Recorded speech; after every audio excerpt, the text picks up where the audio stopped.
Hi everybody, my name is Cheval, and we're at SLO Roast Coffee with the open house, and I'm gonna do a little song for you.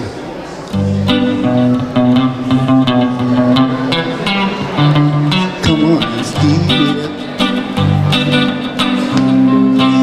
Darling, steal it. How much you love? Why don't you steal it?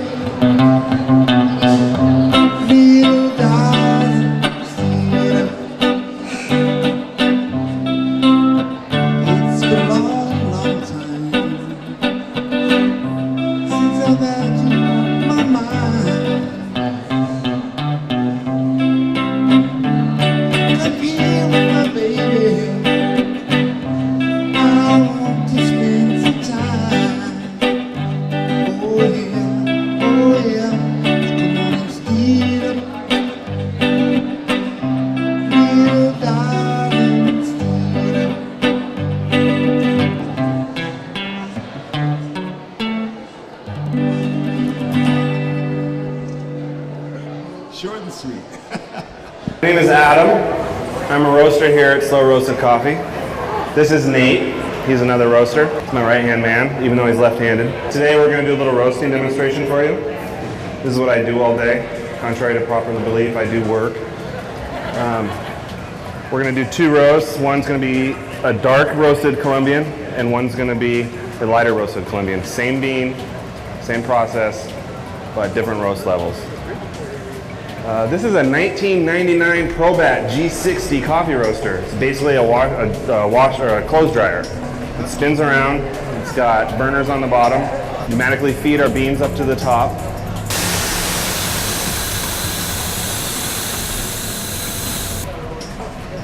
Once the roaster is at a proper temperature, we charge the roaster, which means we put the beans in the roaster.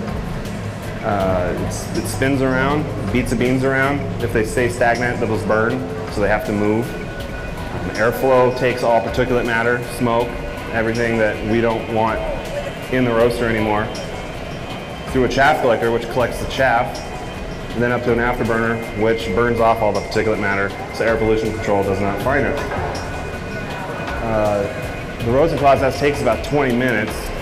There's not really a lot to do during that 20 minutes but look at it if you're not roasting. If you are roasting, you sort of have to be on your toes. It's sort of like a fire-breathing dragon. It will turn on you in a second, and if you're not paying attention, it'll light on fire, and that's not fun. It's happened, and it's not fun to put out. You vary the time from bean to bean? Yeah, depending on the bean, a hard bean, a good Guatemala, Central American, South American, high-grown hard bean. You can really pump a lot of heat into it. You can take a little longer. An Indonesian or an African, you really want to baby it a little bit with different temperatures and air control. Let's crank it up here, Nate. Let's get this thing going.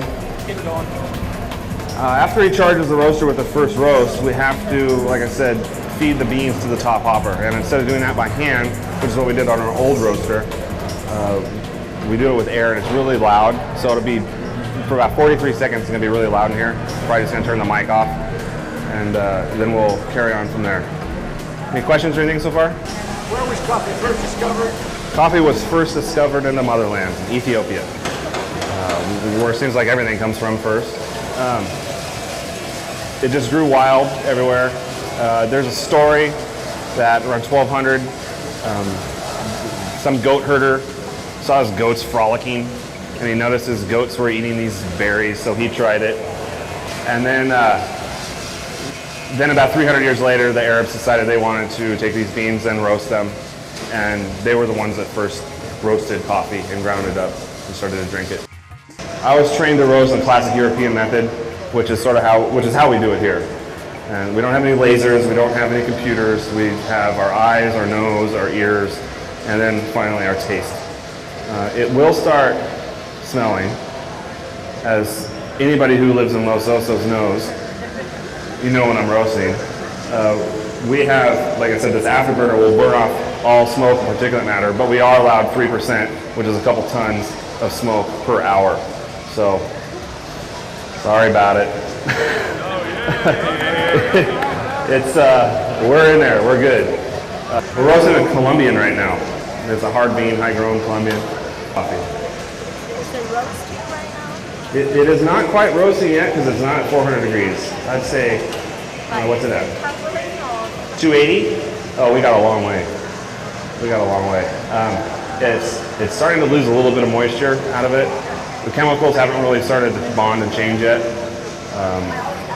No oils are developing. Everything's still in there. It's still just sort of kicking around. I think I'm gonna I'm gonna go around back and close up a butterfly valve real quick, see if we can get a little more heat on this, put Nate on his toes, whatever. Airflow is really critical when it comes to this thing. It's sort of like the engine of your car. It needs to breathe in one, it needs to go out the other. If you have your airflow stopped, it's gonna make the beans go real fast, get real smoky, they're gonna burn. And if you have your airflow open all the way, it's going to taste baked. It's going to roast a really long time. You don't want that. Sort of like just over roasting something. Is it, Nate? 300. It's 300 degrees. We still have about another 240 degrees going this. These are hot. They have not started cracking yet. Here, let me have them do this first. So a lot of your moisture comes out of the bean. The chaff starts coming off it. Chaff is just skin on the outside of the green bean. It's like a parchment skin. And it comes off in the roasting process. It goes into this chaff collector. It's a siphon. The air spins down. All the chaff sits on the bottom. It's wonderful for compost. I've got bags and bags and bags of it back here. If anybody has a garden locally, it really gets your compost hot, and it's great for your soil. It's already cooked, so it doesn't need to be composted. This is when we start cranking down the heat. Because if we take it full throttle, it'll just burn up the beans. So we really got to start slowing down the heat. And I also closed up the air valve on him. So it's going to be going a lot faster. So like I said, he's really going to have to be on his toes. It'll stop cracking. And then about 40 degrees later to around 400 degrees, it'll start cracking again. And that's when all your chemicals, like I said, there's 2,000 chemical compounds in a coffee bean. They think there could be more, there could be less. They just really don't know. The caffeine, the amino acids, all sorts of stuff. They don't do anything until you hit them with about 400 degrees. And that's when all the sugars start to caramelize and they come to the surface of the oil. Anybody who drinks our coffee on a regular basis knows, you get feedback from both these, it's real oily. Those are sugars that have come out in the roasting process. The lighter roasted coffees, they're still in there. It's just they're still in the bean and they're not as robust. That is a lot of your flavor of the coffee comes from the oils. The thing in Nate's left hand, like I said, he's left-handed, so he was lucky I'm right-handed. It took me about a year to get this thing down. It's called a trier, and it's just like a cheesemaker or a winemaker or anything. They want to test sample it, and that's what we check for. He's checking for his. What temp is this? 360. This is around 360 degrees. This is first crack, so it's still really light. Nothing really has happened. If you drink this right now, it just sort of tastes like gross wine. It's really sour. Coffee roasters will roast at this level to cut their coffee to check for impurities, because you really can't check all the impurities in the coffee at this level. Once it gets a little darker, everything just goes away. Like I said, be careful with that. It's really hot on the bottom. It's starting to smell a little bit. It's going to start cracking again, and then he's really going to have to be on it, because once it hits about 400 degrees, it starts to go and go and go, and it goes really quick. And he's going to want to pull it right before the roast level he wants it, because it's going to continue to roast in the tray, and even after he quenches it with a little bit of water. We do quench here. Some places don't, because they don't have quenchers in their roasters.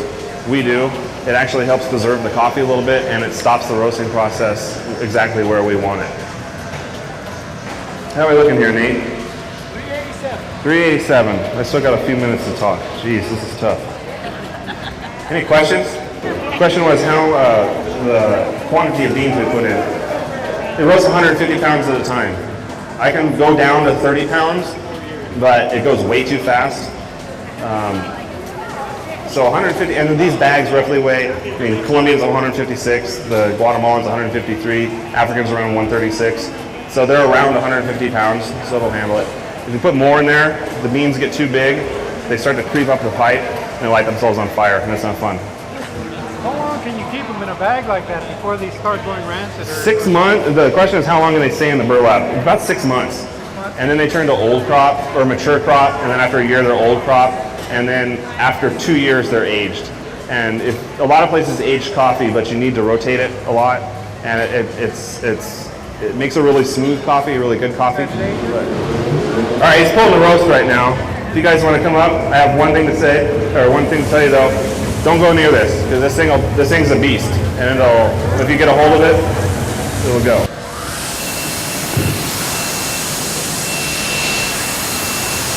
Like burnt toast. Yeah, burnt toast, because that's just the way it smells when it roasts. Yeah. And how long does it take the whole procedure?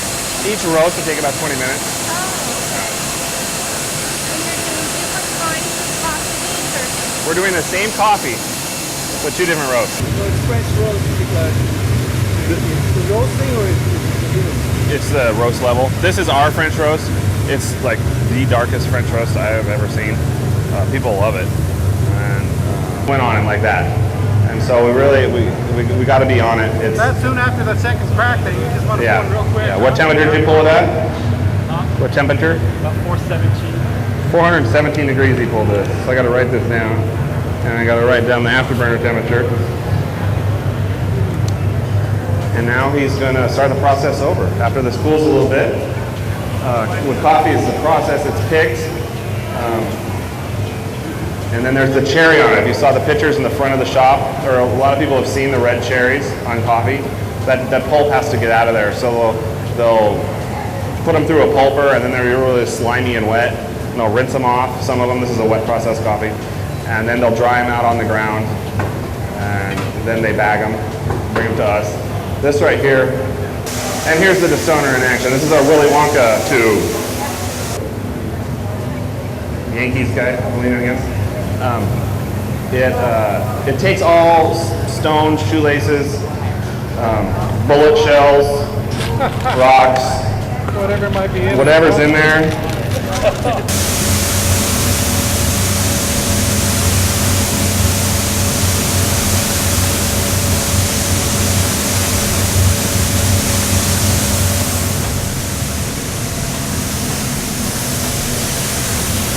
We got some good stuff today. Some rocks. Like a button.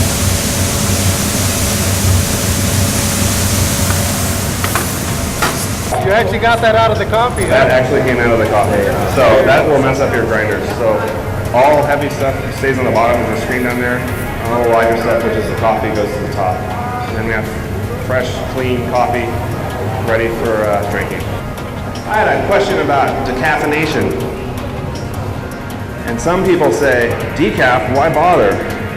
Well, decaf coffee drinkers are really good customers because they're not doing it to get jacked up on coffee. They're not doing it to get out of bed in the morning. They're doing it because they love the flavor of coffee. And so I go to great lengths to make sure I get some of the best decaffeinated coffee right now. We have some really good decafs. There's a bunch of different ways to decaffeinate coffee. Usually it's done in Germany. You can do it in Mexico, Canada. The direct contact method is stuff we have right now. Uses some chemicals to take the caffeine out. It's a big process. I've never seen it. We don't do it here. Methylene chloride is a chemical that everybody's afraid of, and I don't blame them. It's pretty bad stuff. But it is the chemical they use to decaffeinate coffee. Fortunately for everybody, it has a boiling point of like 217 degrees, which is just above water's boiling point at 212. And we roast it over 400 degrees. So this chemical is pretty much all going up the pipe. How they do it is they steam the coffee in vats of water, and the caffeine comes to the surface. And then the chemical methylene chloride tracks the caffeine and then washes it away.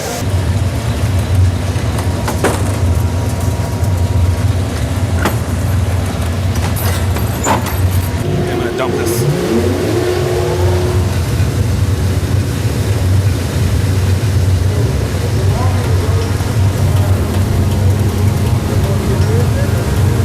No, it takes a lot of, when you, darker you roast it takes a lot of the acidity out, and it gives it a charry flavor.